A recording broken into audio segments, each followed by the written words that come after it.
Let's call to order the Committee of the Whole for the City Council of Highland Park, September 9, 2024. Will the clerk please call the roll? Councilmember Brock. Here. Councilmember Ross. Here. Councilmember Tapia. Councilmember Miller. Here. Councilmember Strong. Here. Councilmember Blumberg. Mayor Rory. Here, we have a quorum. Thank you. I am seeking a motion to approve the minutes from the regular meeting that was held August 26, 2024, and is as amended, which I believe have been posted as amended, haven't they? In Yes, they were emailed. Okay. Do you need a minute to take a look? They're emailed. I'm trusting. Okay. Yes, your changes were, there were Your three of you change- had changes. Changes are all included. Is there, I'm seeking that motion. So moved. Thank you. Is there a second? Second. All in favor, say aye. Aye. Any opposed? Hearing none, those minutes are approved. Our first item of scheduled business is a policy review of trees on public property, Section 94 Code Review, and Central Business District Tree Plan. Thank you, Mayor. I'm going to do an introduction and turn it over to our staff team. So we have two items on the Committee of the Whole agenda. The first item we grouped together two different policy discussions under one topic. It's all on the subject of trees. Included is a very brief staff report, and then we have a comprehensive presentation that we will go through this evening. But very briefly, for the first topic, we heard from a resident who is asking for consideration to change the policy as it pertains to Section 94, and that's strapping items on trees within the public right-of-way. And so we are going to provide information about the rationale for that code regulation. It is our recommendation that we not change the code, but we are looking for your policy feedback as it pertains to that. And then the second topic related to trees was the Committee of the Whole presentation that we postponed from the last Committee of the Whole meeting, so that's scheduled this evening. That pertains specifically to our landscape plan for the downtown district. And we have a recommendation to enhance the type of landscaping that we are using in the downtown district. I'm looking for your concurrence as it relates to that plan. So I do want to recognize our Public Works Director, Ron Bannon, who's also celebrating his birthday today. So happy birthday. Hopefully we don't age you more than a year today. Many responsibilities. He does oversee the forestry division, and then I also want to recognize and introduce our Deputy Director, Joe O'Neill, who is one of our foresters as well, and so he's going to guide us through the presentation. Great. Welcome, Joe. Previous forester, yes. Mayor, council members, thank you for your time this evening. So we'll jump right into it. You did a nice introduction. It is our recommendation to leave the policy in place. I just wanted to start off with that, and then we'll go through this. So 94025 is pretty straightforward. It basically prohibits the connection of basically anything to a tree, shrub, or bush within the public right-of-way. What we commonly see in town here, we go down that list, swings, slack lines, climbing rings, hammocks, motion sensors, lighting, security cameras, flags, and address placards. And all of those do affect the health and well-being of a tree. And all of those would fall into Chapter 94025. We have seen a big increase in like the swings, slack lines, climbing rings, and hammocks since post-COVID. It's a new thing, and people have, I guess, been taking it. People enjoy doing it. So we just, here's a little set of photos that shows a lot of things. It shows a slack line. It shows another slack line in the middle there on the right side. It's showing a line that somebody has attached to it. Looks like an outlet down there below it. The tree on the left's got an address marker, and then above it there's a spotlight and potentially maybe even a camera. So people attach just about everything and anything to trees. So, I mean, really what's of main concern is public safety, the liability issue, tree preservation, and equitably applying code to everybody, all the residents. So public safety, I mean, often this play equipment is for kids. And, you know, a lot of times it's without adult supervision. It's in close proximity to traffic and sidewalks. There's little to no oversight into the health of the tree or the limb that's being affected. And in 94.001, maintenance of parkway trees is the city's responsibility. It's clearly defined in code.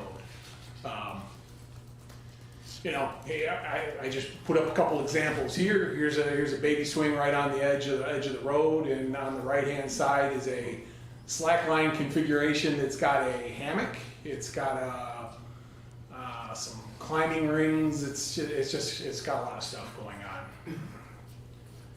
on. The slack lines, they're usually installed with like a ratchet strap type system, and it crushes the vascular system of a tree. A tree is similar to us in some ways. I don't know if anybody's put a rubber band on their finger too tight, but eventually your finger starts to throb and turn red, and that's because your circulation's getting cut off. The same type of circulation goes through a tree. The only difference in a tree is that trees always are putting on diameter. So if you set a slack line to a certain size, that tree is continuing to trying to put on diameter. So where you can put I'm sorry about that, jumped one. So if you can put a wedding ring on and you're good for a lot of years. If a tree could put on a wedding ring, that branch would fall off at some point because it's continuing to put on diameter. And the attachments are typically left on year round. So here's some examples. You can see on the top right, someone tied a rope around a tree and it's cut in there pretty good. The bottom left, you can see a slackline configuration where it really was only pulling on about 50% of the tree, but the tree had started to grow around it, and that in turn will cause decay and will cause that part of the tree to die off. Are these from Highland Park? These are not. These two are not. But they're the ones from Highland Park I will show you. Oh. So this is not from Highland Park, but this is the same thing. It is a birch tree that had a rope tied halfway up. You can see the top of the tree dead, and you can see the string halfway up and circled. This is definitely from Highland Park. This is on Highland Park Parkway. Slack line was put on pretty tight. You can see if you look at that slack line is on there. It's not a slack line when it's around the tree. It's a very tight line. And then you can see, those arrows kind of showing that it's starting to form an indentation because the tree is starting to try and put on diameter, and it's just not. It'll start to grow around that structure. Could we bookmark something which is that this whole argument, which there's graphic demonstration for, the tree lights that are all over downtown Highland Park, and we don't take them off, other communities do. I feel like we should spend the money to take them off the tree because we just have, and redo it for obvious reasons. Okay. Thank you. So here's another example of Highland Park. Here's a slack line, and I know it's hard to see because it's a pretty good looking tree, but the left side is dead. There's a slack line right there. The left side of the tree is completely dead, and the right side is alive and doing well. So that is a tree that we're going to have to remove. But only the bad half. But you can see the slack line up there. Question, yes. are those couple of examples still on the trees at this I point, or have those been removed? Don't recall. So one of our last slides is we go over some statistics, and we've sent, I think there's been 20 violations this summer that we've sent notice on, and I think we've got 15 of them are in compliance, so I think there's 5 outstanding. I'm not sure if that's... Those are slack lines. Okay. Oh, well, anything, whether it's something attached to a tree or slack. There's no way you only have 20 violations with address numbers on trees. There's Well, 20 that we've sent notice on. Okay. And the last slide where half of the tree has to be removed, if somebody put something on the tree that killed the tree, and it's a tree on city right-of-way, is the city responsible for paying to remove that tree, or is the homeowner? City tree. I mean... So even though the homeowner killed the tree, Well, the I city mean, has to pay to remove it? I guess that's what we're talking about tonight, is if we can, if we can be more proactive about getting this stuff off, we can avert it altogether. Okay. So, looking at other municipalities in the area, I know Lake Forest, I wouldn't read through these, they're all very, very, very close. Lake Forest, Deerfield, Wilmette, all very similar. Park Ridge, Libertyville, Arlington Heights, they all have very similar sections of code. Evanston here, they've got a similar section of code, and here's something they put out in their public service announcements to say, just a reminder, please don't attach stuff to trees. It's not good for the trees. And lastly, the National Park Service, they like to promote, bring a hammock, don't hang it to the tree. It's not good for the tree. So, it's pretty consistent across the board about trying to not attach things to trees, and it really does cause dirt damage long term. Some people do attach swings to trees, and if you hire an arborist to come in and attach a swing to a tree, it's a real process. First of all, they gotta look at the limb, they gotta make sure it's big enough, hopefully it's a hardwood tree, and what they'll do is they'll drill a hole in the tree, and then they'll actually put a piece of like an eye bolt hardware through the tree to help support it. But even that is still not a good attachment for a vertical attachment, because if that tree starts to rot and decay, eventually that eye bolt is gonna pull out. But they do use eye bolts in trees when they do cabling and bracing. Back to those statistics a little bit. We've sent 20 notices on violations this year, 5 non-compliance. Just to put it in perspective, we've done 21 Dutch elm disease, we've done 22 hazardous tree notices, and we've sent over 80 notices of violation for just sidewalk and visual obstructions. So it is a fairly relevant piece of the work we do. And just to reiterate once again, it is, we would like to keep the ordinance in place from a 4-3 perspective, but I'd love to hear what council has to say. Thanks. Or questions. Annette? Thank you, I should have just waited 2 minutes. So I had a couple quick questions. Sure. The first one that came to mind was, when you issue these violations, are there citations that follow?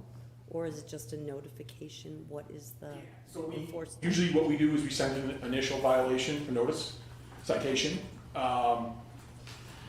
Then usually we send a second notice. We're always trying to work towards compliance and not necessarily, so if someone's working with us, we'll work with them. And I think we do bend over backwards trying to work with people to try and get compliance. But then we do take them to the administrative hearing. Just to clarify that, the first thing is a notice Oh, of violation, just to get the lingo right, and I know where you were going. exactly. And it's not till after 1 or 2 notices that we issue the citation that brings us to the administrative. That's, Very similar to property maintenance. Yeah. Yes. I just Same want to double process. check.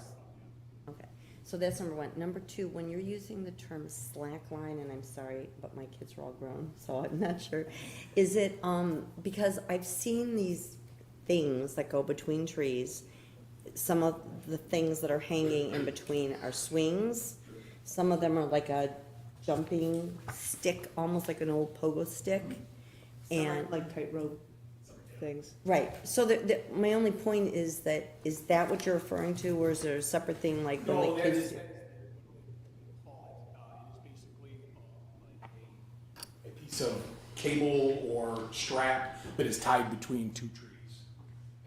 And then they hang different They hang- articles. Yeah, some just Hang anything, they just use it for balancing and. Fine.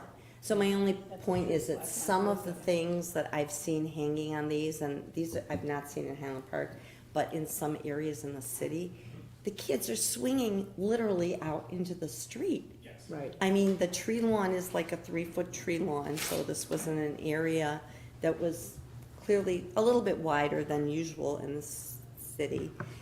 But I mean, the kids were swinging out into the street, and that was without being pushed. And I just had this image of when we were kids and we were on swings, and you wanted to see how high you could go, which means you were going further out and back.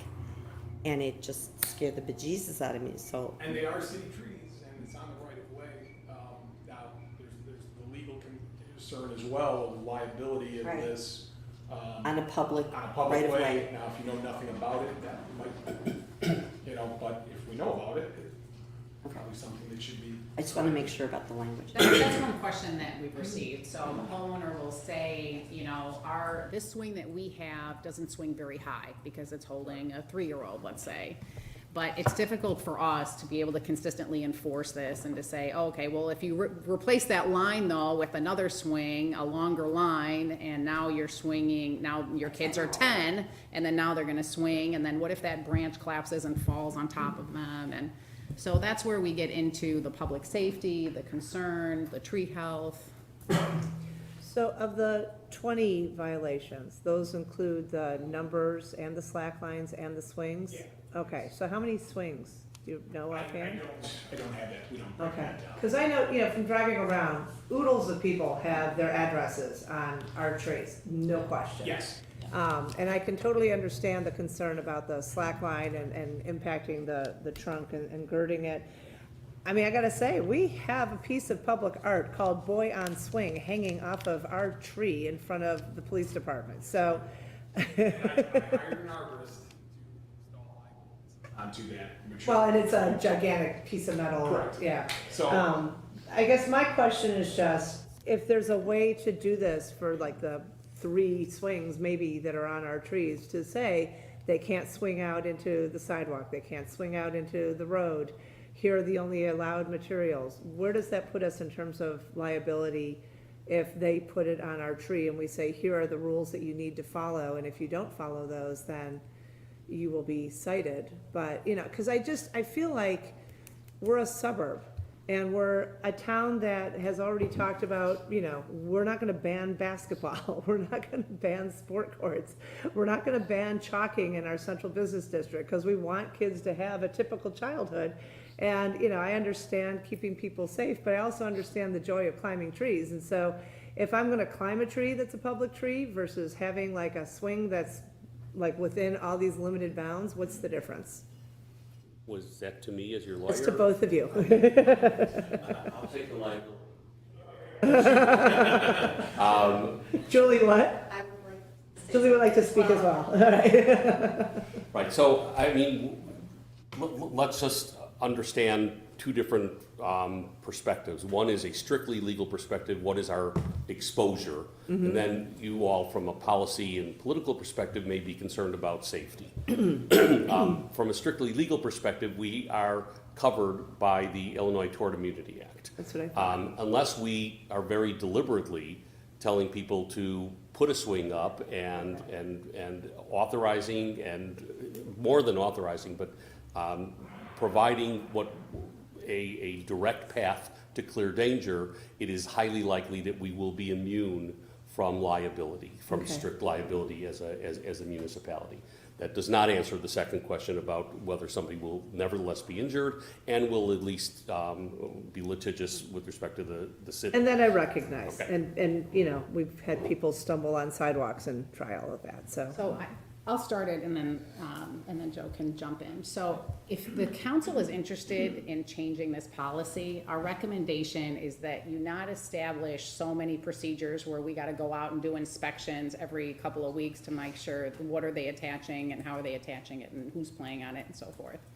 So we do allow private property owners to use public right-of-way for different purposes. We see a number of examples downtown, and so we would follow that same threshold where they have to apply, we have to understand what they're doing, they should understand the liability and concern that is imposed, because even though we have tort immunity, there's still an expense to responding to a lawsuit if.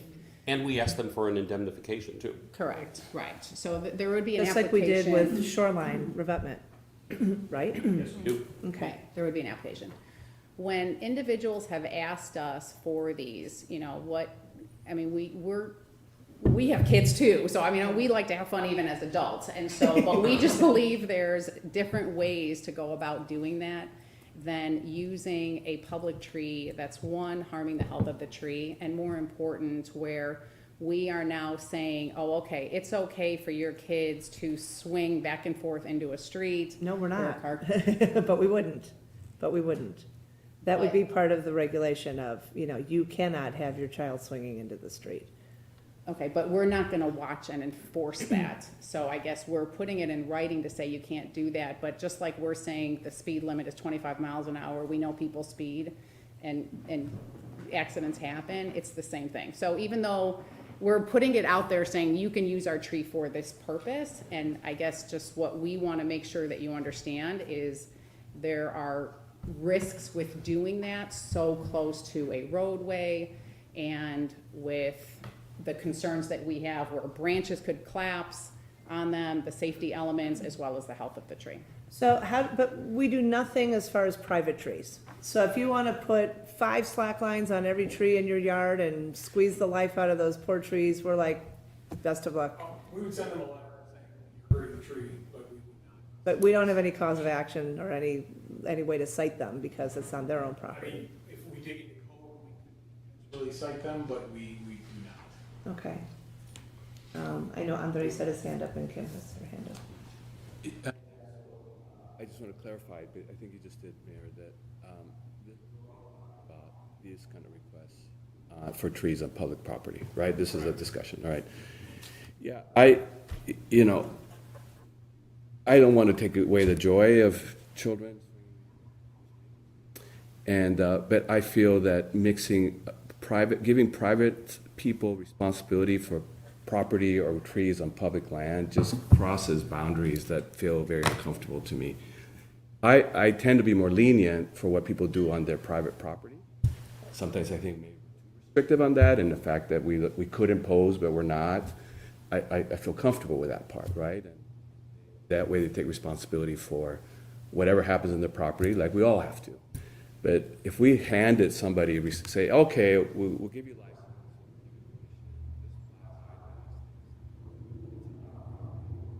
I just, from a public. But we do, because we allow people to put sprinkler systems into our property, and we allow them to plant in our property, and we even allow them to put structures to some extent in our property, if you think about it, right? So And do we hold them accountable? that's the question that I have for staff, right? I mean, are you guys driving around going, get that giant boulder out of our property? No. Are we driving around telling, I mean, we've had that conversation. But, or signs or post boxes or whatever the case may be. We've got oodles of things in our property that we let stay there. We do. If it's brought to our, so I emailed Joel today, we've got political signs in public right of way, they're pulling those. And if we see, at one point in time, there was someone made a dollhouse out of their mailbox, We've got the little free libraries all over on our parkways. Correct. So we will enforce, certainly, if it's brought to our attention. Yeah. Yeah. So. But to answer your question, the sprinklers, yes, there's a process that people can apply. If they want to put sprinklers in the public right of way, you need a permit. If you want And a to. license. And a license. It's a license. And a license, right. We make right. them sign a standard form license that. Non-exclusive license And agreement. that's what we were talking about. If there's an interest in changing the code, that would be the venue to do that. But there is also the provision that if there's a water main break and we need to, go through and you've got a heated driveway apron. Coming in. Yeah. Right. Yeah, Absolutely. we do frequently interact with these situations, and it's not always, and even with agreements in place, because the agreement technically says that we can disturb those things, we can tear them up during construction because it's in our right of way, and we're not responsible. However, a lot of times. And I'm not trying to be difficult, but the reason why I'm raising all of this is, in my estimation, there are like 3 swings. And we're having this whole conversation. Maybe there are 15 swings, but for all of the hue and cry that's going on over this versus everything else that we're allowing in our right of way, I kind of find it to be a bit of an overreach. I know Julie had her hand up, and then Kim, and then I'm going to come back. I just had a follow-up to this go discussion. ahead, follow up. That's fine. Good point about we allow these other things. I think the added variable, which is the key for me, that it's about children.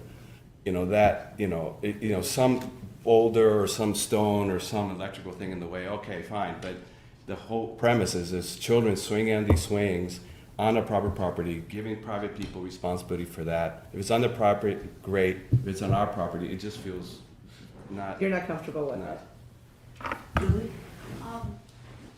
My concern is, from a risk management perspective, I hear, but I could very well, in working with the insurance adjusters, hear them say, now you are a tree city, you have a really strict arbor program, you are looking at all of your trees on a regular basis. Are you telling me you haven't looked at that tree and you didn't know that swing was on that tree? So that's where my concern would get, if anything should happen and we don't have a sign off from the resident that, we are taking no liability for, what is happening there. I mean, it could be an injury other than over the street, right? You can get injured in a lot of different ways. So should we go down this road of allowing this, I am an advocate for a really strict sign off of liability. I agree. I absolutely agree. I mean, public safety is our absolute number one priority. So I think there's a way to do this, though, that ensures that we're not liable, that says these are what we would this is what's safe, this is what's not safe.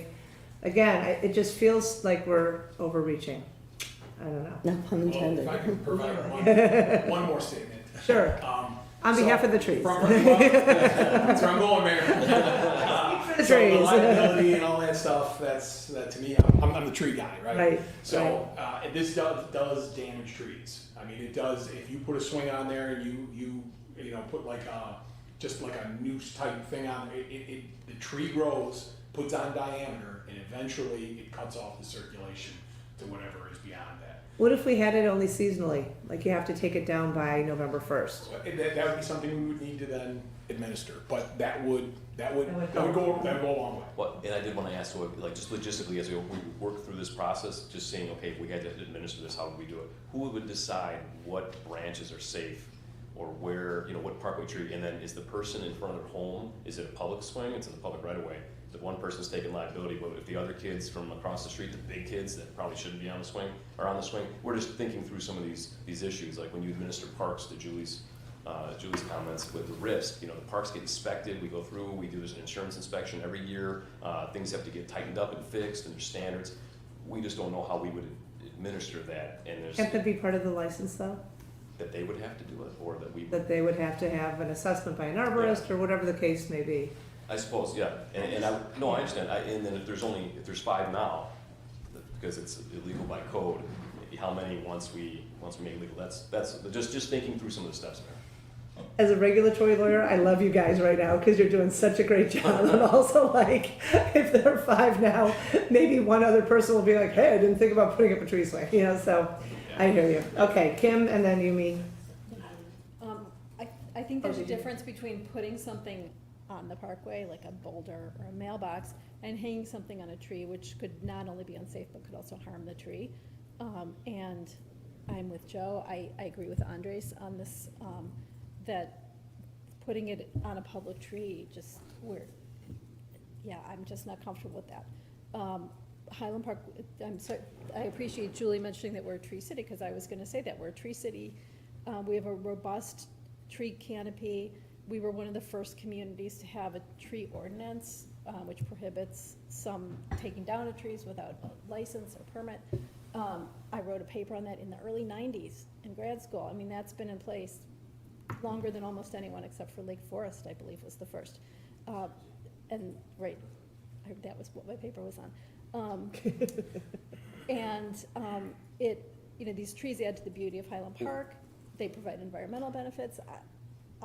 I think we can't be doing things that are harming the trees. And I've got concerns about if we're allowing this on private property, that maybe our tree ordinance needs to be expanded in some way to look at that if this is something that harms the trees. So are you now gonna be inspecting people's backyards for swings and slack lines? I don't think.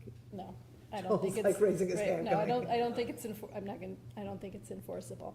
So that's an issue, but, I am not in favor of changing the ordinance. I think this makes sense to keep this in place at this point.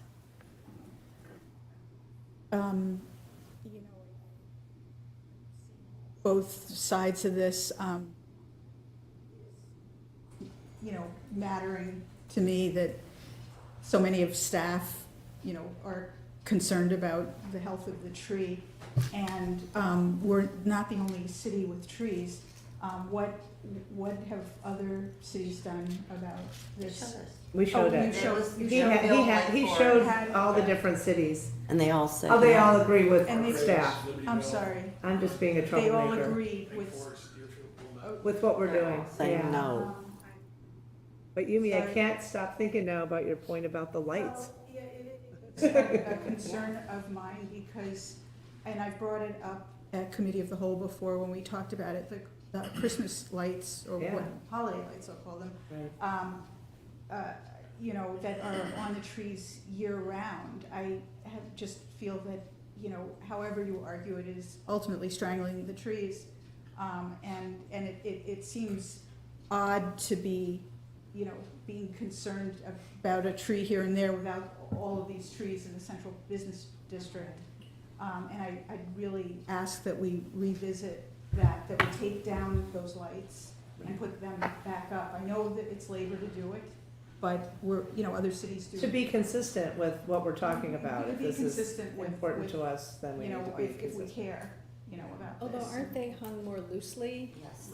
And So- they're redone every They 3 to Yeah, 5 we years, do right? have a contractor who comes in and Right. inspect all the trees, and some do get tight. I'm not gonna say they don't, but we do tell the contractor to put them on loose. We're trying to get 3 years out of these, and we're typically on a 3-year rotation where every tree gets visited and a percentage of the lights get taken out. That, for me, just, I appreciate that, but it doesn't seem good enough. It feels like we're still leaving, you've already said that, it's not perfect system.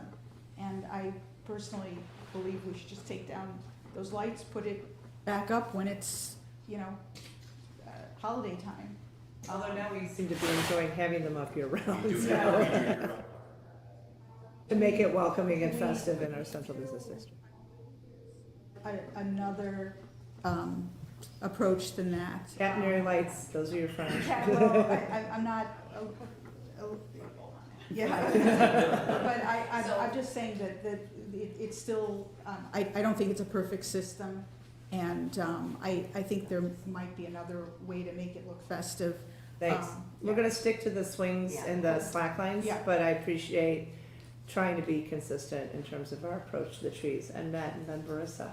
Just very quickly, 2 quick points. First of all, we are a suburb. I completely agree with you. I think we have lovely parks. I think a lot of people have backyards. For those who don't, we have so many more parks than one would have, and playgrounds. And we work with the park district, and they do an exemplary job. And so I think there are a lot of opportunities for kids to be on swings. And people have them in their backyards. Not everybody obviously has a backyard, but I love that we really relish, number one, our trees, but secondarily, our recreational things. But recreation to me is active, and it makes it more cumbersome and more bothersome that we would do this on our trees and on a public space rather than a boulder or whatever. And I do think it's a good point, but I think it's distinguishable. So that was one point. And the other one is when you have to take out a tree that you've killed on your private property, and you pay for taking out the roots and you pay for cutting it down, and $1,500 later, you're a lot more careful about your trees. And if they're not paying for it and it's on a public right of way, there's no paying. So, what the heck? If it's tight, who cares? So I really am opposed to this. I also think one exception, it's hard enough with individual houses to go through and try and, give permits and whatever for work. But this is something people really like. And frankly, those whatever lines they're called, Slack lines. they are really popular. And they're all over. And we don't need them all over our town on public right-of-ways. So I'm opposed to it too. Okay, Marissa. So I'm torn because I know a lot of people that have this in their front. I think if there's a way to make it work where they could apply for some type of permit and we know exactly how they're putting up a swing, And if they bring in an arborist to look at the tree before they do so, if that's even possible, or a certain, as it was mentioned before, a certain material that maybe wouldn't be as tight and kill a tree. That I'm looking at from, you know, having a 6-year-old and a 2-year-old, and they love those swings. We have them in our backyard, but I know a lot of people that have the zip lines against 2 trees in the backyard, and a lot of people on our street, well, do actually have front yard swings, and they love it. And it's a great way for the neighborhoods for the families to come out across the street and play and have a nice group of friends after school or before school. So if there is a possibility to make it safe and, you know, some type of system in place where we knew exactly what they were doing with the swing, or something along those lines that was healthy for the tree, I would say that it would be nice to make a change. So that's where I'm at. Thank you. Yep. All right, last comment, because I can sense where the majority is going on But this. Marissa, those examples of on the front yard, are they on their private front yard or on the right of way? Well, they're, point, but I think it's, I mean, depending on the street. So like by the Brayside School, it's. No, but is They're- it on the yeah. right of way? Oh, It's yeah. on the right of way, yeah, yeah. You've driven around the neighborhood, you know the house we're thinking about. Yeah.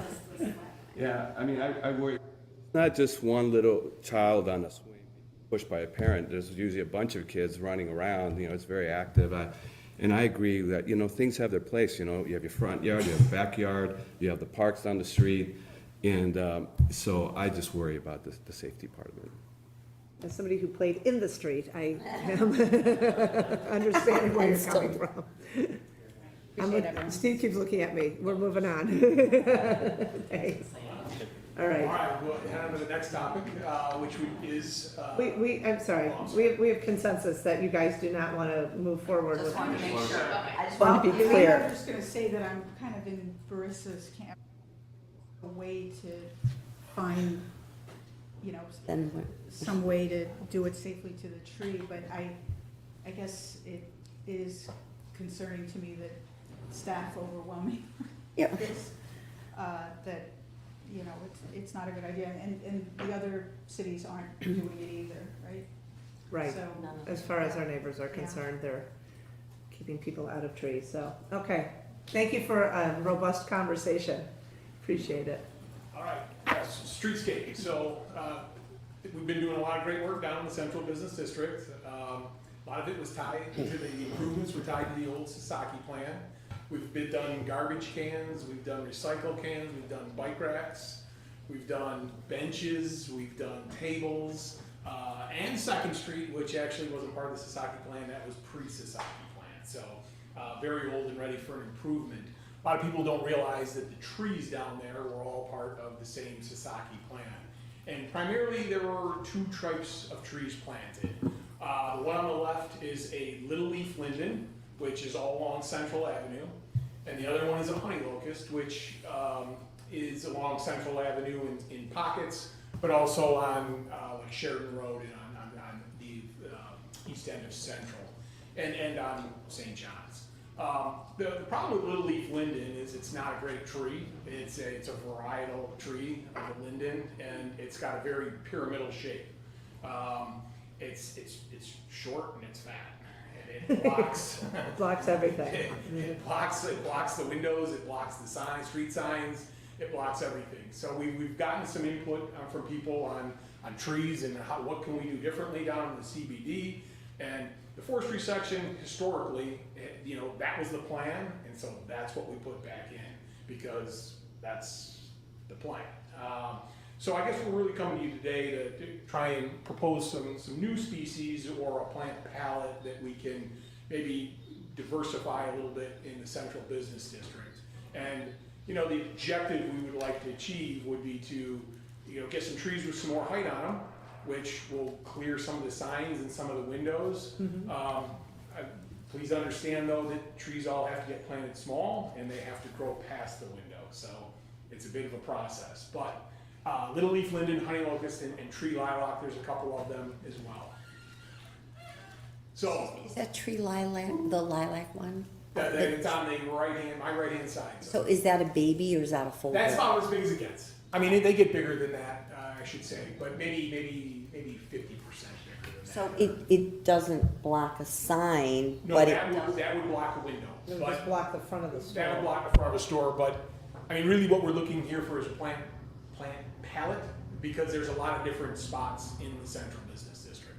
So, I mean, we certainly wouldn't put that in front of a store. a store.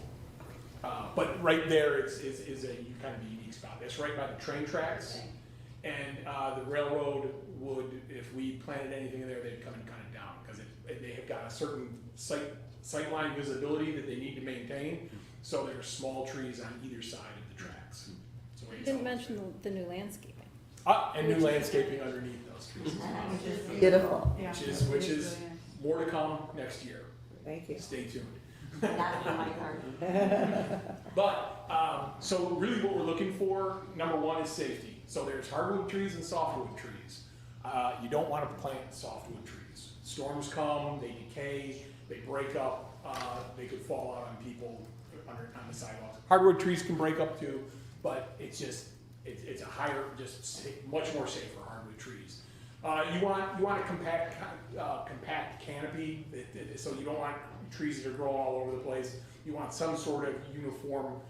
They need to be able to tolerate harsh environments. The central business district is horrible as far as an environment for trees. There's salt down there. There's compact soils. There's too much water at times. There's not enough water at other times. So you need a tree that can survive all of that, that makes the list get shorter and shorter. You want a clean tree. The dirtier tree is, as far as fruits and seed pods and flowers, that's all stuff that's got to get cleaned up. And it's also something that can cause liability. There's acorns all over the place. There's nothing a senior citizen hates more than an oak tree or a walnut tree right on their driveway, because they're dangerous. They can be. And then aesthetics, that's kind of the frosting on the cake. If it's got some flowering that's nice, or some really good fall color, that's a real bonus. So the candidates we have, so honey locust is a tree that we have down there now. It's a very serviceable tree. It gets tall. It's kind of just an average tree that are in a lot of municipalities. We've got Accolade and Triumph Elm, which are hybrid elms that are far more disease resistant to Dutch elm disease, very tolerant of poor soil, drought conditions, and the nice thing about them is they do have kind of a vase shape to them. It's a tree people thing. Its branches kind of grow like this, and so once you limb that up, it won't fall back down. So it's a good tree to get up above a certain height, so you can see glass and you can see the sign. Tulip tree, hackberry and Kentucky coffee all get to be taller trees. So these are trees that will get taller. And then the black tupelo and the katsura trees are, once again, in the serviceberry and Japanese tree lock, are kind of go down in scale. And we do have other spots in town that, we need a range of sizes. Obviously, it comes down to us making the right decisions when we set them. Okay, we have questions about the trees. Yes? Sorry. I'm assuming that you're looking at climate change in figuring out what trees are appropriate for these conditions. Hackberry grows phenomenally in southern Illinois. And then serviceberry, so many berries, not a clean, And then you get birds. okay. If some They without do the attract berries. birds and things Yeah. like that. And sugar maples and sunset maples have too many seeds, is that? They have seeds, they grow, so we kind They're of all tried going around and- not to, so Short and if you sweet. look at our tree inventory, we already have too many maples in town. We're Okay. trying to keep things below 15% of our tree population. Diversify, For I diversity, gotcha, to yeah. diversify. Okay. And we've already got a lot of maples. Maples grow great, they wreck sidewalks, they grow fast, they Right. drop a ton of leaves, Yeah, they do pretty well. they clog the sewers, yeah. But anyway, so I move on. And I'm just, going over these trees a little bit. Honey locust, drought tolerant, good fall color. That one's a little chlorotic. I don't know why we put that one in there. But it is a nice looking tree, a little unique. The elms, you can kind of see the one on the left, those branches, it's hard to see, but they do go up into sort of like a vase shape. And these things are all very drought and salt tolerant, which when they shovel those sidewalks, It is the toxic, snow right? goes right on top of those trees, the salt goes straight into the soil, or the at-grade tree grates, they pile it right up there, and the salt water just runs right in there. So it's a very tough environment. I just want to point out real quick, we do use an environmentally safe salt on the sidewalks, you know, but there's road salt as well, and because Right. they're so close to the street, they Right, get the plow. splashes and- Yes, yeah. the plows push the snow to the sides, salt, Yeah. filled water. Right. Tulip tree, another another tree that's a little more of a southern tree that We've got, hackberry.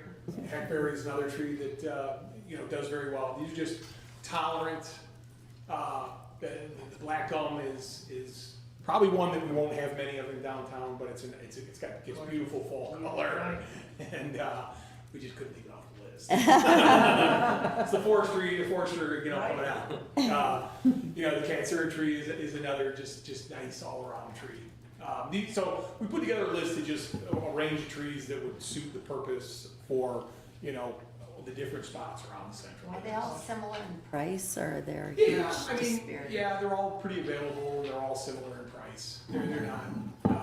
And the last one I added was a Kentucky coffee tree. I was just at Wauwatosa Fest in Wisconsin yesterday, and I was going down the streets, and I look, and I'm like, well, that's a Kentucky coffee tree, and because they do have seed pods, Right. so it's a tree that you don't want a seed pod Kentucky coffee tree on your street, but they sell an espresso variety that does not have that's so seeds, funny. and it seems to be doing very well in a Wow. very small, tight urban area. Great. Wow. And the serviceberry, which we mentioned, and the tree lilac, which we talked about earlier, just some different varieties of trees. So what we're really not recommending are trees that are fruit bearing, apples and things like that. You get insects, you get the nuts on the ground, which are trick falls, attraction of stinging insects. It's all just stuff Don't tell Larry King. not good, not good. Those are in the park. Nuts and seeds, we got a walnut tree there, a sweet gum, Kentucky coffee on the right that has seeds. They're all just not the right trees for a business district. And we did have a resident who was very interested in London plane tree. If you go to Europe and sometimes on the East Coast, very popular tree because it is a tough, hardy tree. But in our area, they get anthracnose, and if you look at that picture on the lower left, in the middle of summer, they drop all their leaves. And the twig dies.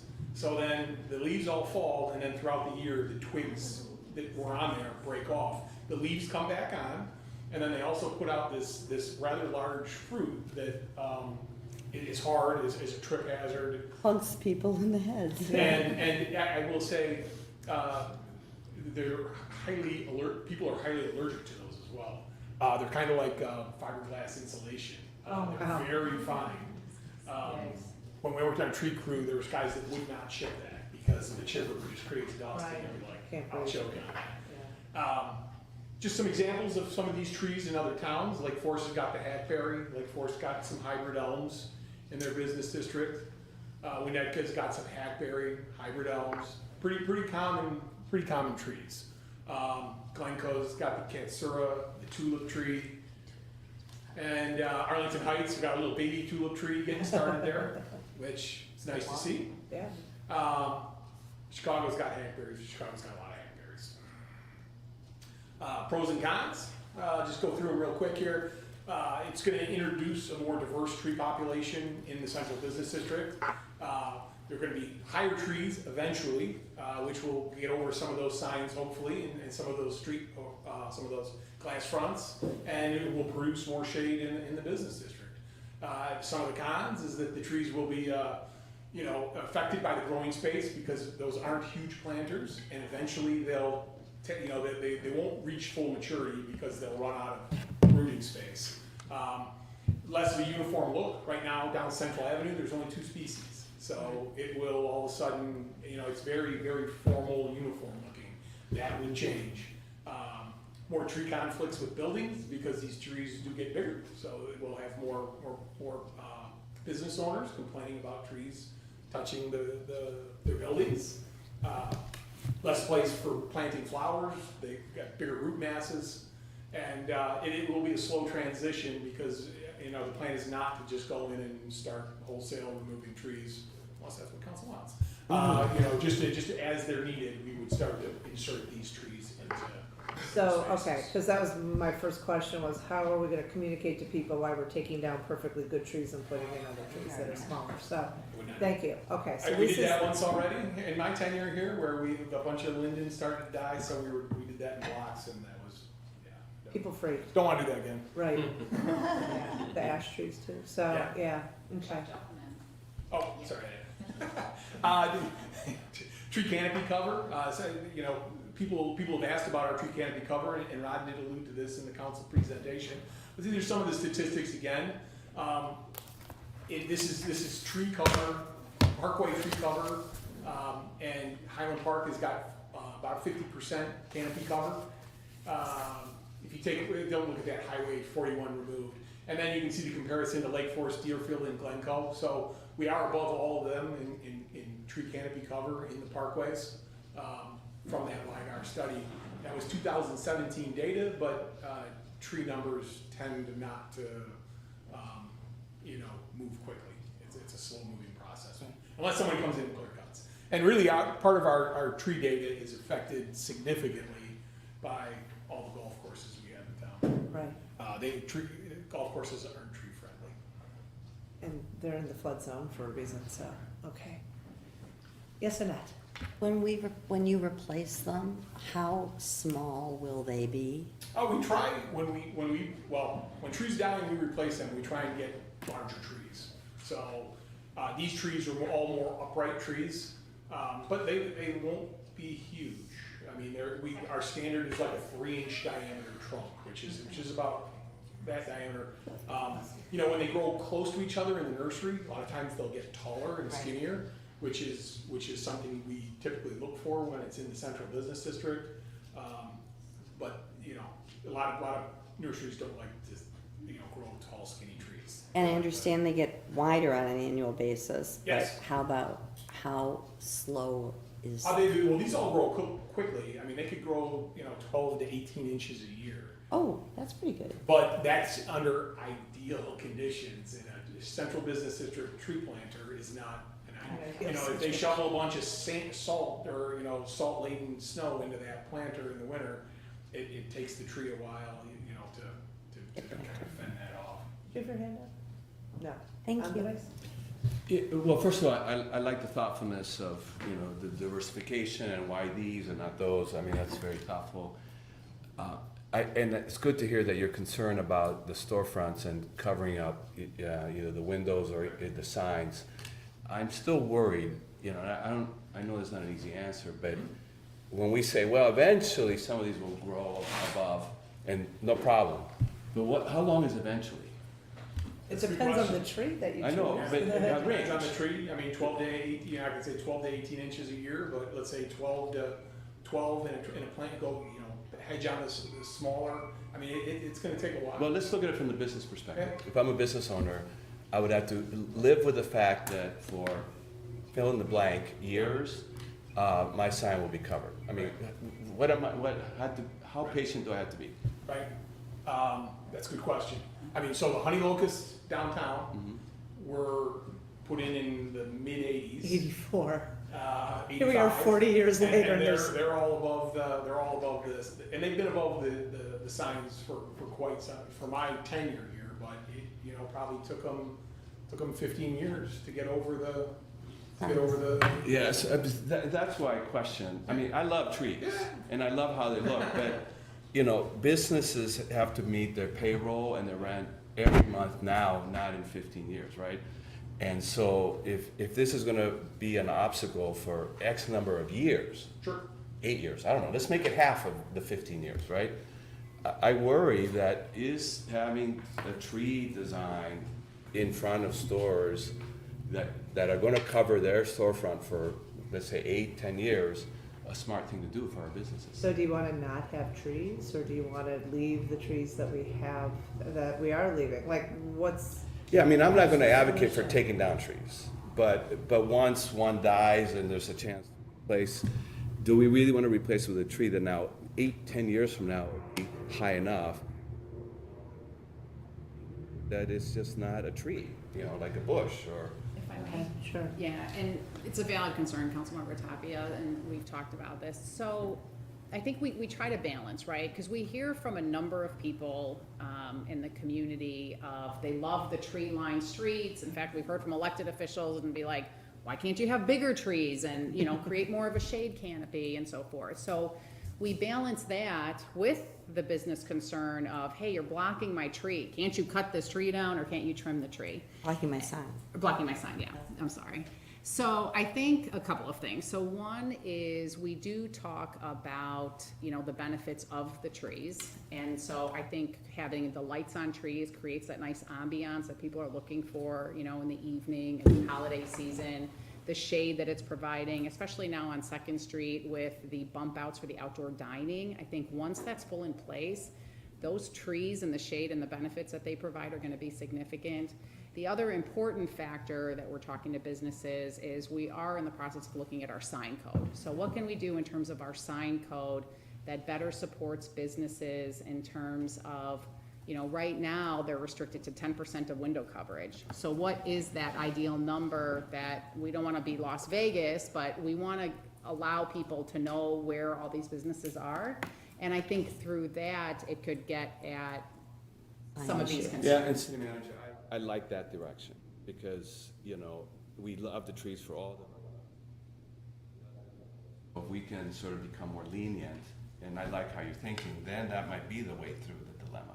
Yeah, and that report will come to you next month. We're just talking to Director Fontaine about it, yes. Right. Right, Yes. but I would, you But I know, think improving the sign code is a great opportunity for us to help out and not destroy, I think what's a great ambiance right now with the tree. yeah, right, so I'm not advocating for destroying the great ambiance. Okay. I just want us to resolve the dilemma, so it's good to hear that maybe by liberalizing the sign code could really then give us the best of both worlds. Right, and I think with this proposed plan, what we were looking at is a greater variety of species and trees that are just more suitable and give us options, again, for what's, you know, in the best interest of the downtown And will district. grow and everything higher, there.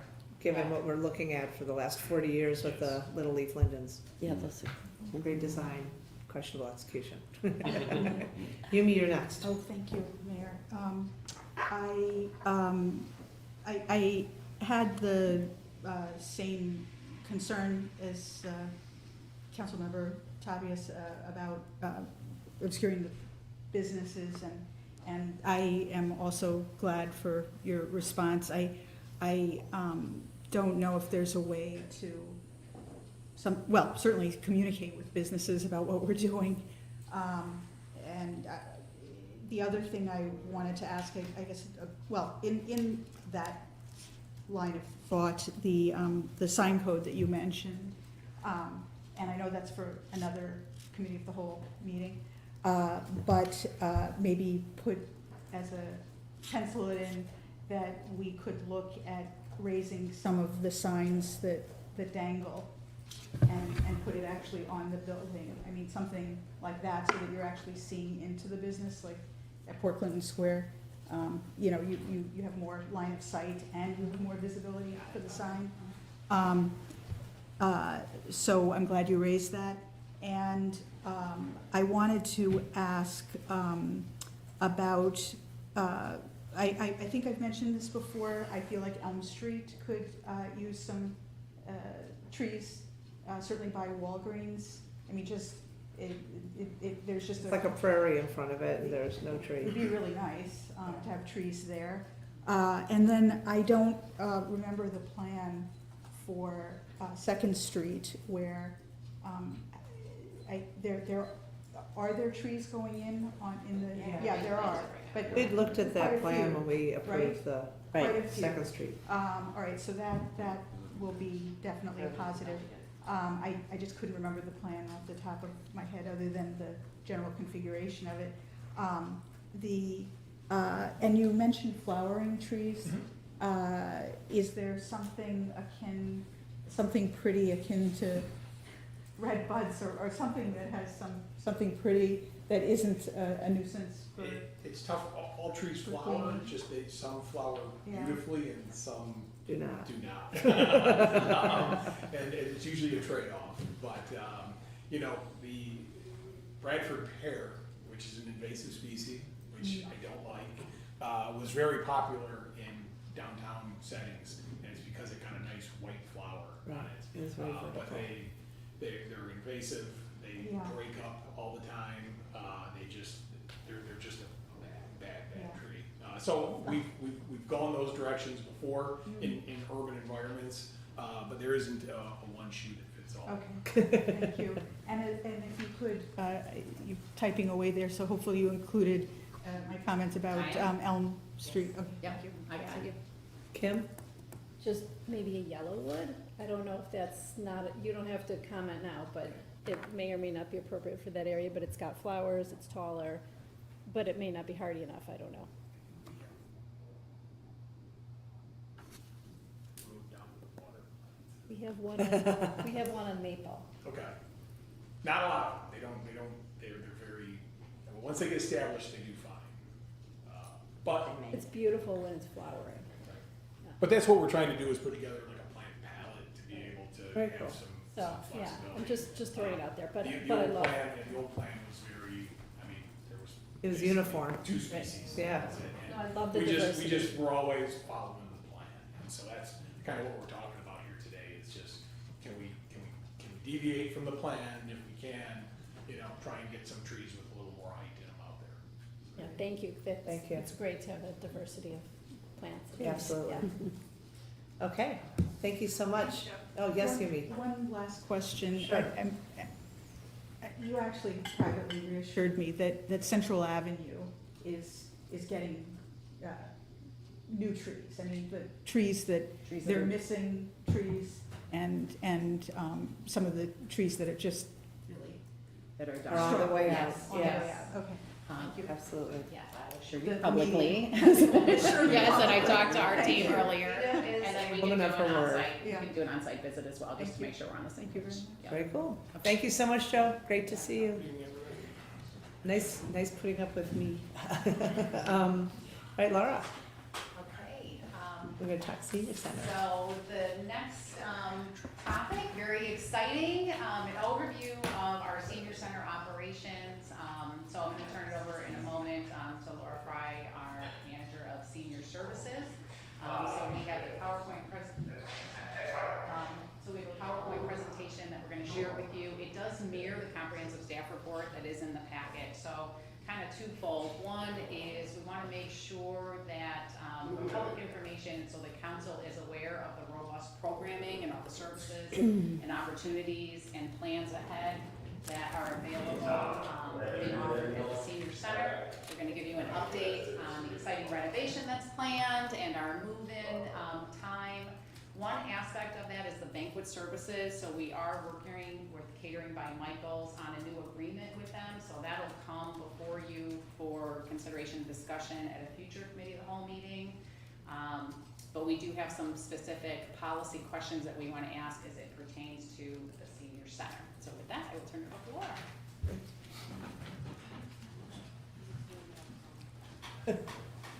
Oh, it must be on the clip. Hello, Laura Fry.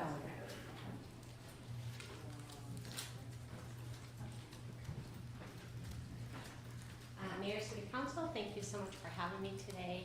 It's my pleasure to share highlights of the senior, I'm not sure why it's. That's okay, just keep going, we got 25 minutes. Yeah. It's my pleasure to share highlights of senior center operations and programming. It's going too fast. Yes, we can't, I don't know.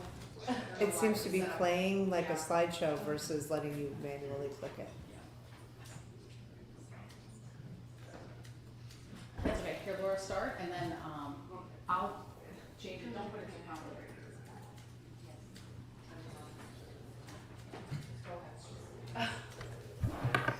Does this? It's just cooking. Your report was great, by the way. Thank you. So today I'm happy to share our operations and our wonderful programming. We have a couple of questions to present in front of you. One is keeping the minimum age or changing. Another is taking the opportunity with the renovation to possibly rename the senior center, as well as renaming the banquet and event space, and then also adding a tagline for use of senior services. So the senior center is under the city manager's office and under the direction of Erin Jason, assistant city manager. So this is a picture of one of our most recent trips. We went to Dancing with the Stars, starring Val and some of the other stars from the TV show. And I got to dance up close with Val, and he gave me an air kiss, actually. We went to Savor. It was called Savor After Hours. It was really wonderful. You didn't go to dance. Some information about the senior center. Our permanent location will be at 1201 Park Avenue West. We are currently at Christ Our Hope Parish School, and we are so grateful to them for allowing us to use their space. We really weren't sure what was going to happen, and we've been able to continue probably 90% of our programming at this space, and it's really been amazing. We are very, very grateful. We're open Monday through Thursday, 9 to 4, and Fridays 9 to 1. A little bit about our demographics. We did round these numbers up or down. We have 805 members currently. The greater majority of members are between 70 and 90, with the highest between 80 and 90. We have a much higher percentage of females, 75% to 25% males. Our residencies, we have 83% live in Highland Park, 17% are non-residents, and the majority of those come from Northbrook, Deerfield, and Highland. So one of the questions up today is regards to the age, and of the 14 members that we do have that are in their 50s, 3 of them have special needs, 12 of them have registered for activities, and 9 of them participate in activities on a regular basis. So one thing that we did, and I know it was mentioned at the last city council meeting in terms of the age and, you know, should we be offsetting the price of tickets for people, you know, like me in my 50s? Not that I take advantage of that, but but I think an important note to make is the city isn't paying. So if someone going on these programs is paying 100% of the cost of the ticket, plus actually additional for administrative fees and so forth, and the membership fee for the senior center. So the city is not offsetting, using public dollars, any of these excursions where some people may just be signing up for that. And then based on this documentation, we can see the regular activities that people are participating in. But could people participate if they weren't, like if we raised the age to 60? And by the way, this is not cumulative. Some of these people must be duplicative because there's only 17 in that, or maybe I'm wrong. No, 21, that comes to 24, so that's not. Right. There's an overlap of some. Sure people understand. Because there's only 17 people or whatever that we're talking about. Oh yeah, 14. Yeah. So it's really small. But can they, if someone wanted to go on a senior center excursion or take a class, just one up or whatever it is, they're not banned from doing that, are they? They have to be a member. They have to be a member. They do not. Yeah. Gotcha, okay. And this goes to whomever, and I don't know who the council member was or whomever said it. Why are we subsidizing that? And these may be people, not necessarily, who are either working full-time or part-time or whatever, rather than on a fixed Social Security income. And if that's the case, and there's so few of them, and we're seeing the greatest numbers in 80s and 90s, then for a minimal additional fee, they can still participate. I wouldn't want to ban anybody. No. I'm not saying that. Right. But I think that when people think of seniors and it's whether it's Medicare or Social Security or whatever, you're talking more about 60-year-olds. And our numbers bear that out because you're talking about 14 of 805. Right. It's not like it's 14 out of 100. Right. It's 14 out of 805. It's less than 2%. It's 1.7. And I really think that they can pay a higher price. So for those 14 members, as I said, some of them have special needs, some of them and make new friends, whatever it is. And maybe that's a different, just, If you they know, were category. if they were to participate in these activities without being able to join, so they would be paying an astronomical amount of money, and they would go to another senior center instead. So for every trip that they came on, they would have to pay $20 more. For every time they come to play mahjong, so I have a woman who's 58. She comes every week to play mahjong, every week to play canasta. She would have to pay every time she comes in versus her $30 membership fee, which allows her free activities and free opportunities. So by keeping it at 50, we just open the doors for more people who then support us in other financial ways by signing up for more activities, and it continues to grow the program rather than those 14 people would not participate if they had to pay for each thing. We also do anticipate that that number will grow once we move to expand our programming as well. The other thing is we might think about grandfathering people in or having a special rate for special needs.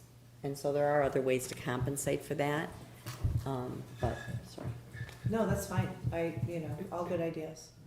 And I couldn't remember, because I know at one point you had, at least in the report, it was, AARP, you can join as a 50-year-old. Everything else seemed to be 55 and above, and it seemed like a lot of our neighboring communities are 55 and above. Actually, more of our neighboring communities are 50. Are 50? Mm-hmm. Okay. Yeah, there were, I think, 4 that were 50 and 2 that were 55 and above. Okay. Kim? So basically, we're getting like a group discount for the tickets, so it's not, We don't even, for most of our trips, we don't get discounts. We're paying full price, especially if it's Broadway in Chicago. So we do pay full price, but we get to order the tickets well in advance, so we get main floor orchestra tickets that would be difficult for them to get. The benefit for our members to come with us on the trips is it's all packaged really easy, right? They don't have to call and try to figure out how to order the tickets. They don't have to figure out their transportation. Everything's kind of handed to them on a silver platter, which is really nice for them. so if it's not like we're subsidizing We're not anything, subsidizing at all. I don't have a problem with leaving the age as is in that case. So as we get to a further slide, all of our programming fees are covered by either the fees and or membership fees. So the concerts that we offer that are free, the city is not subsidizing any of that. It's all being covered through membership or through direct fees or through sponsorships. Andres? Yeah, I have no issue keeping it at 50. Obviously it's a small number, but each individual cares a lot about this place, and I would not want to be in a position to exclude them or charge them more. And if they were grandfathered, I would not want to exclude other 50-year-olds that might be in their peer group. Mm-hmm. And given how much we've invested in the senior center, I want more people to go to the senior center. So why not open it up and be more inclusive that way? I'm glad we're having this conversation so that people know that it's not taxpayers subsidizing people who are, able to pay their fair share. So thank you for clarifying that. Building community. No, go ahead, I'm just keeping us moving. Council is showing support to raise our membership fees for 2025. It's been a lot of years since they've been raised. Next slide. We've also seen support from council to also raise our class fees. These are all nominal fee changes, but will help the bottom line in the end. Can I tell you, have you called other rec centers to ask about the charges for fees? Yes, we have. We've done. And what are surveys those? all- Because the 2 or 3 that I contacted, the fees, the classes were more like 10 and 15. I mean, this is still incredibly cheap, and if we haven't raised it, I'd really rather not raise it 2 years from now or 5 years from now. I'd rather just move it up to 10 and then not worry about it. Or 15, I mean, I just... So we do have a lot of seniors. I mean, people think we're in Highland Park and the funds are Right. They're not limitless. No, you're absolutely We right. have a lot of people that have limited funds, and actually, even with this price, for a lot of our classes, like so for our movement classes, which are really popular, they're actually paying more at this cost per year than if they wanted to join the rec center. So I think a small increase is the right way to go, and I think also getting on a 5-year increase plan makes sense, because it has been a lot of years since we have raised the fees, so I think looking at it every 5 years and kind of saying, all right, where are we at this year, maybe this 5 year, it's time to raise them again, rather than waiting a long time. The other question is then to save them money, if they're members and they've already paid a membership fee, why wouldn't we give them the opportunity to purchase a 10-pack and make that cheaper? So that if they're the people who are really using it, you're saving them money, but we get the money up front and make the 1-hour class a little more expensive. I mean, that's a.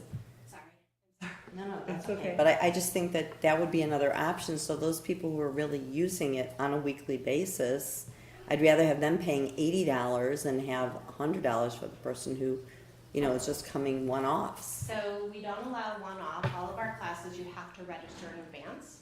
So I was going to get into that as we go further into programming. But all of our movement classes, you either pay for 4 months at a time or 2 months at a time.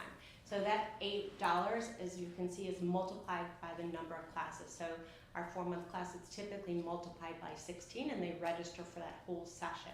The reason we don't do punch passes is because the classes are so popular, our members need to know what their schedule is like. And if we did a punch pass, we would have 100 people showing up for a class that we only have room to take 25 or 30 people. So we have really kind of looked at all of these different options, and this is working really well for our members, for our instructors, for everybody. Okay. Did I miss anyone? No. Okay. Senior Center does have a scholarship program. Right now we have 20 people on our scholarship, and out of them 17 are active in our programs. 3 of them have registered for scholarships but have not participated in anything. With the scholarships, they get a free annual membership, a discount on their activities, and they're eligible for our volunteer snow shoveling and grass cutting program. So a little bit about what the Senior Center offers. We choose our programming based on member feedback, based on staff brainstorming, as well as looking at what other senior centers offer. We meet with senior center directors and learn from them what's popular and what's not. And then this is where I was sort of saying that we do cover the cost for all of our programming. So that's that's our Better Balance class at Christ Our Hope Parish Church right now. We offer lifelong enrichment opportunities. Oops, sorry. We offer special activities. One thing that is our most popular is our New Year's Eve luncheon. We do a countdown to 12 noon. Everybody, and we actually do a champagne toast. Everybody comes all dressed up. We give them hats and flyers and everything. And it is actually one of our most popular activities. I also want to talk a little bit about the alternative living themed events. We work with our partners in other alternative living facilities where they will invite our members for a celebration. They have a luncheon typically, and then there's entertainment. We do that so that our members can, 1, have a great time, but 2, so they can experience what these facilities look like in a non-threatening and non-pressure environment, so that if there's a time where they need to move out of their homes and need help, they can say, you know, I was that place, I loved it, it was beautiful, it was great. So it's a twofold. We do charge a $5 registration fee, which gets donated back to the senior center or stays with the senior center. And we do that mostly so that these facilities have a count of how many people are coming. That's one of our New Year's Eve celebrations, and our sponsor that year was Arbor Terrace. So I want to talk a little bit also about just what we did during the pandemic. We worked really hard to keep our members engaged. We did a lot of Zoom programming. We did a lot of emails letting them know that, like, the Metropolitan Opera was offering online things, so really worked hard. When the shots were difficult to get, we spent a lot of time scouring where they could get shots and notified our members. We helped them sign up for them. We really kept engaged, but the most fun part was we did these drive-through events. So this is our drive-through Halloween party. And this was really like just a couple of months into the pandemic where they were so tired of being alone and feeling so isolated. We put this cute vignette, Halloween. Our staff dressed up in Halloween costumes. We opened our windows, we got to give air hugs. They came through and they were able to choose hot chocolate or apple cider, and then they got a little goodie bag with some Halloween treats as well as other fun things. we did that for a lot of holidays during that time.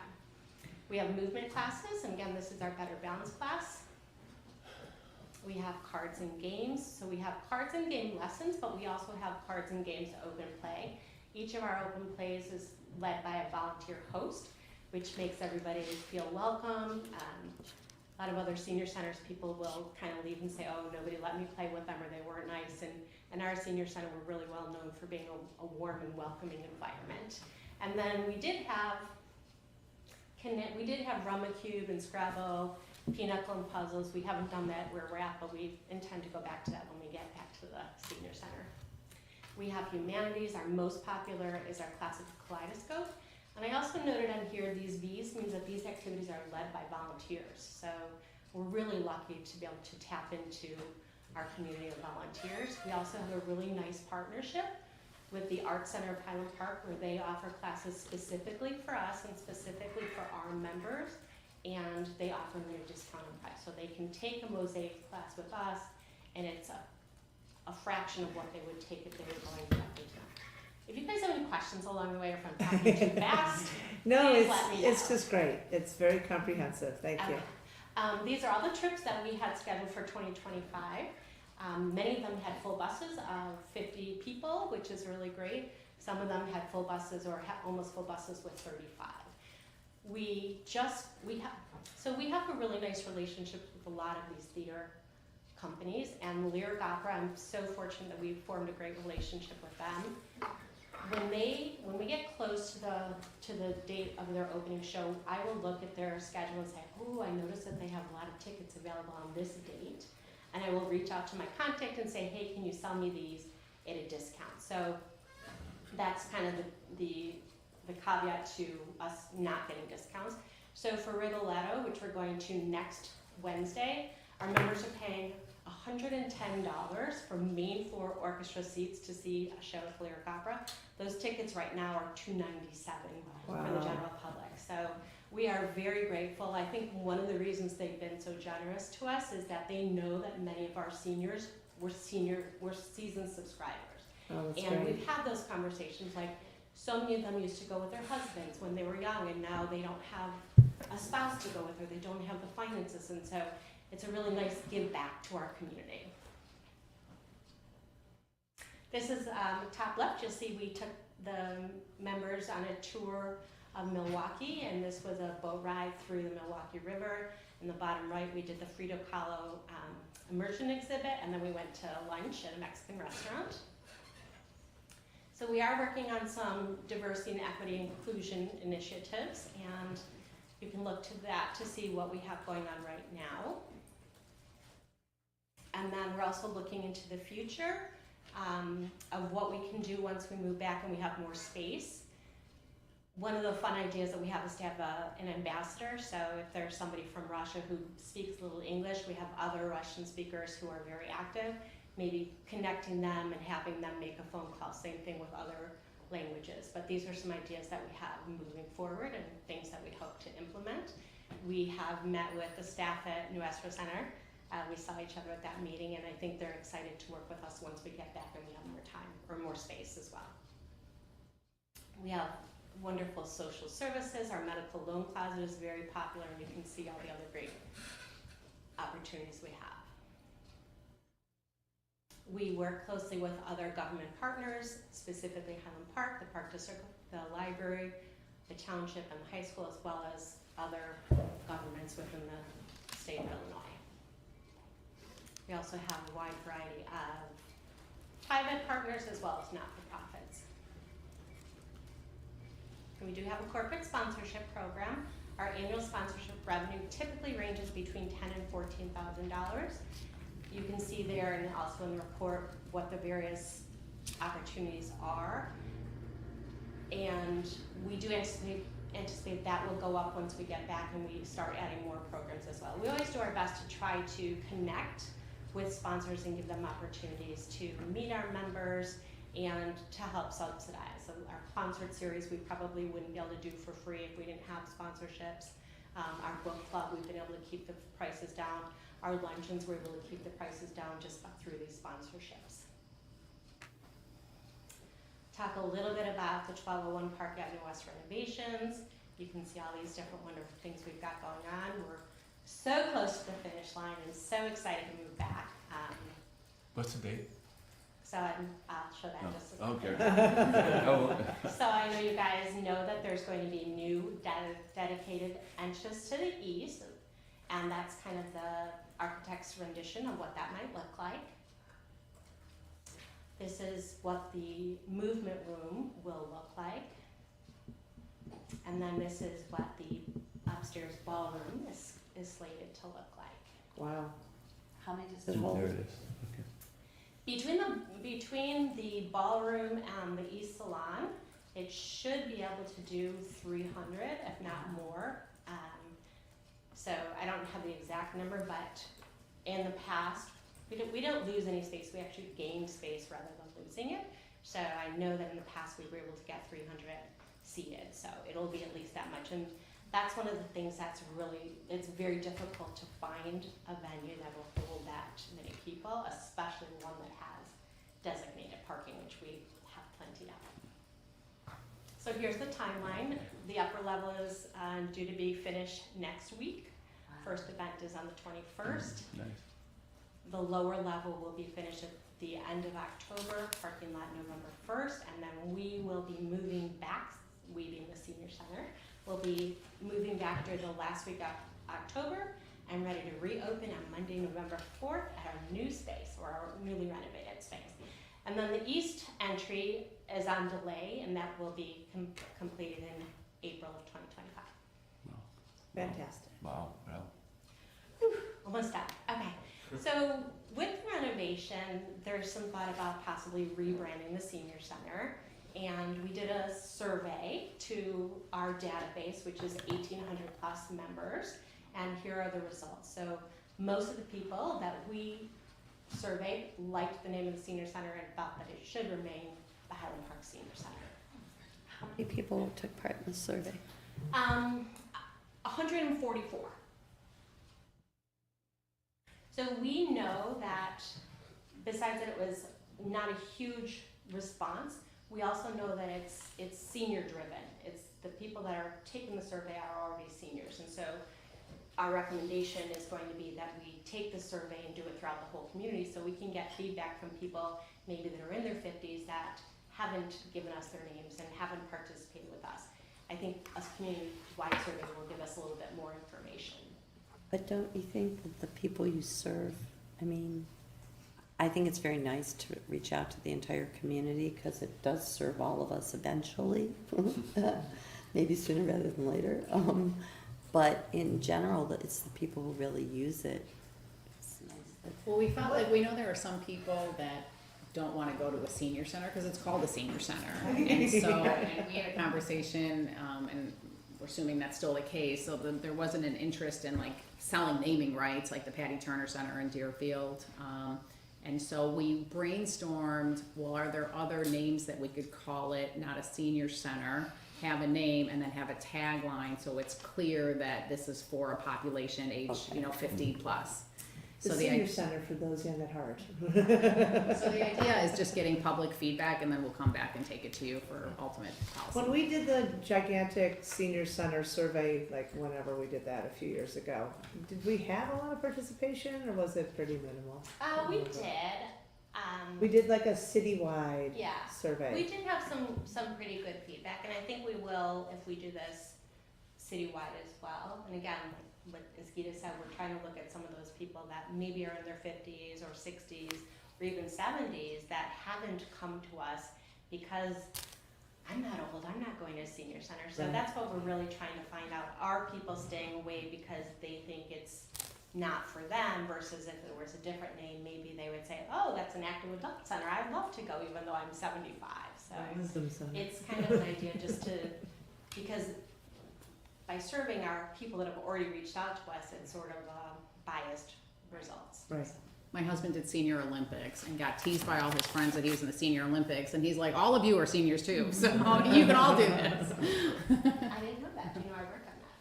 No, he loved it. Okay, thank you. So we asked them how they feel about the term senior, and 92% of them said that they are comfortable identifying as a senior. And of course, those people make sense because they've already reached out to us. We asked them what other names resonated instead of senior center resonated. Did they like active adult? Did they like a senior adult? Did they like active ages? We gave them a list of probably 10 or 15 different names and brought to you just the top 4. And then when thinking about a senior center, do they like it to be called a senior community center or a senior activity center or senior services senior center? And the majority of them liked the term community center. We talked about tagline. Again, we gave them probably 20 different taglines, and these were the top 3 standouts. So you can see the top was for the mind, body, and soul. And then we also gave them probably 20 or so, probably more than that, possible names for event and banquet space, and Highland Woods is the top right there. As you can see, 42% thought that Highland Woods would be a nice name. So we can go back past that. One more. So now we're back to policy questions, and if I can answer any questions, please feel free. It's good to see some of the inclusive efforts to have programming for non-English speaking, different cultures, and I know that the partnership with Mr. Center is there. I would be interested in the planning to see what the demographics are currently, and also what would be the desired demographics, like to put a goal, right? Because I've seen too many efforts. Oh, we're going to be more inclusive, we're going to have these programs, but there's no goal set. So then we did the programs, but no one came. Right. Versus something that would be, what is the objective? What is the potential population that really we should target, that we should really be bringing because the programs are effective? I would agree. So currently our membership does not ask for race or ethnicity or national origin, and we do plan to add that. So as people start to renew their memberships, we will ask them that question, and hopefully in a year we can provide those statistics for you. Other questions? Okay, so are people comfortable leaving the minimum age at 50, or do they want to move it to 55? I'm seeing heads nodding around the table, so that's the answer to that one is, okay. Naming, renaming, community-wide survey, everybody agrees with that, or what are your thoughts? You want to just Keep it senior center. keep it senior center? Our senior center is a, Yeah, I'm inclined to agree with you, Kim. I don't know that we should spend additional time on this. Or totally not? agree. Totally agree. Yeah. Especially since we waited so long to. Yeah. Should finally move it, yeah, so, okay, They did. It's their thing. yeah. And then no it to- tagline? Do you want it to be, body, soul, and what was the other thing? Mind, body, and soul? They liked it, what the heck? Okay. Well, we were thinking the tagline, if the name was gonna be really something other than senior Then you center, would so go- it's descriptive of what we're offering. I don't know if a tagline is needed, but we could still use it. I think if you put the tagline with that sort of generic title, Yeah. it makes it It more livens expansive. it. It livens Right. it up. It livens it up. Yeah, I agree. Because you go, oh, maybe I'm not a senior, but then you go, oh, I could go for But they're mindfulness active, classes right. or Right. to enrich my body and soul. Right. And mine, Yumi? I mean, is there I hear the point about some people not wanting to use it, maybe a senior center. And is there a downside to, what is the downside to time and changing? money. That's- That's Time and time money, and and money. and I think like potential confusion, because you've built this brand over many decades. Yeah. People- Successfully. Yeah, and I think, if you call it community center, well, it's not. Yeah. If you call it mature adult center, that's got its own questionable. We're raising it now because Yeah. now's the time to do it. So we're Right. gonna be Yeah. replacing Yeah. the monument sign that's out there, and we could Say start no a to the country branding. club. We don't want, we say 1201 Park Avenue West, so. So if No you to the good. are renting out the space, Highland Woods Bank- or bank- whatever, yeah. okay, so bar mitzvah or or So, wedding. well, that's the other part, so I guess I just wanna make sure, so the senior center, in terms of senior operations, everyone's comfortable with senior center, and then the tagline for the mind, body, and soul? Yes, Yeah. I think that's great. Okay, and then so the property overall is the preserve, unless you have a concern with that. And that's really what the park district had coined the green space. And so when we met with the park district to talk about it, the idea is, although they're not really married to the Yeah. preserve, so that's, we should know that too. It just hasn't taken off as they would Right. like.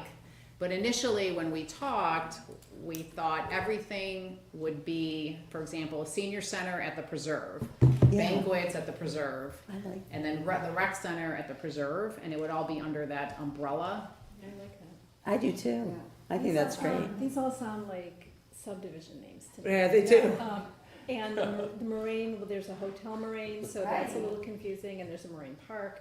Right. And the Arbor Club, I believe, already exists. There's like a country club, I think, called that Right. somewhere, in Long Grove or something. So in the report we did a lot of research to find out what names, and to be truthful, almost all names are taken. These ones did not have a lot of competition, so, and the fact that they were the most popular, so we could do Highland Woods, either the Highland Woods event space, or we could do Highland Woods at the preserve. The park district did not move forward with naming there, so they are going through a renaming of the rec center, and they are not, originally they said they were gonna do whatever they decided to call it, the rec center at the preserve, but they are not moving forward with that, so it may not make sense for us to do that, rather than we could just call it the Highland Park Senior Center or the Highland Woods event space, so that's something to consider if you Is guys. there a reason to do a name? Is it more for the? The banquets, events? for the banquets. So then if you're having your bar mitzvah, you're not going to the senior center. Exactly, Yeah. Banquets at the Who are we preserve. polling for these banquet names? I just was Right, wondering. where We did, don't necessarily have to. Or were follow these- them. So- These numbers were from, somebody liked more The senior, one. not the This senior one's center. from the senior center membership, the and this seniors. one might be a good one to reach out. Out to the broader I community. feel like Yes, that would be the probably. case. I wouldn't rely on, yeah. Exactly. Yeah. Not the Yeah. appropriate amount. But we do have a Highland. lot more names that we, Right, 'cause there's a that we Highland. gave choices of, but these were the top. HP Woods. okay. Among the seniors. Highland Park Highland Park Woods. Highland Park Woods, okay. Really, What did you say, Ken?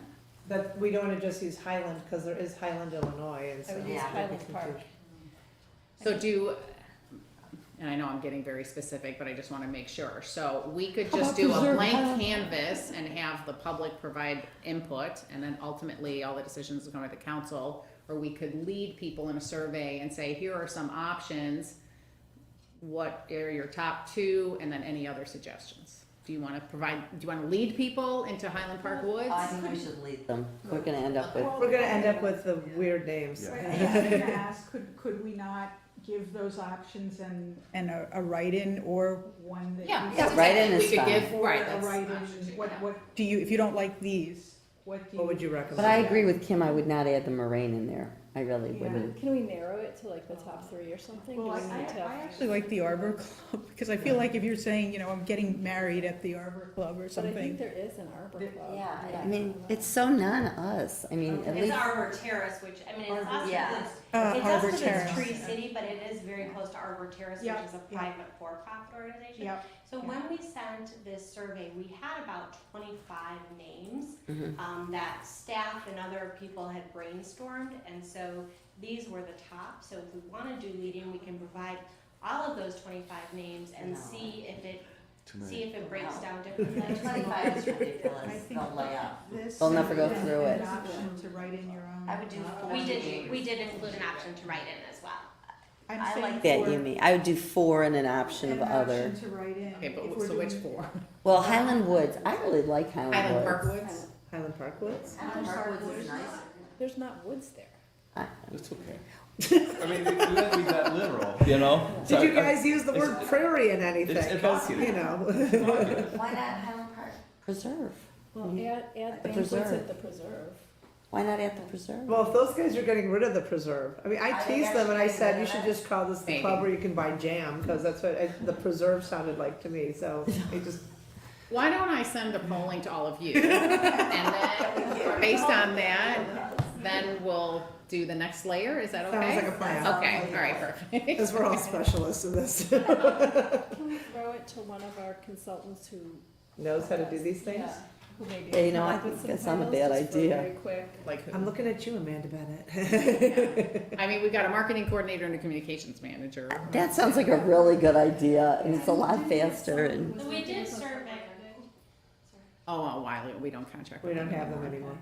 we did survey, before we sent the survey to the seniors, we actually surveyed, a population of staff, and then we also included, individuals from our government partners, like the library, like the township, like the park district, like both school districts, just to get, and we did survey people 50 and over, as well as people, under 50, and so then we took the results from staff and friends, and we narrowed it down, and that's how we came up with less names to send to the members, but we've been kind of narrowing it down along the way.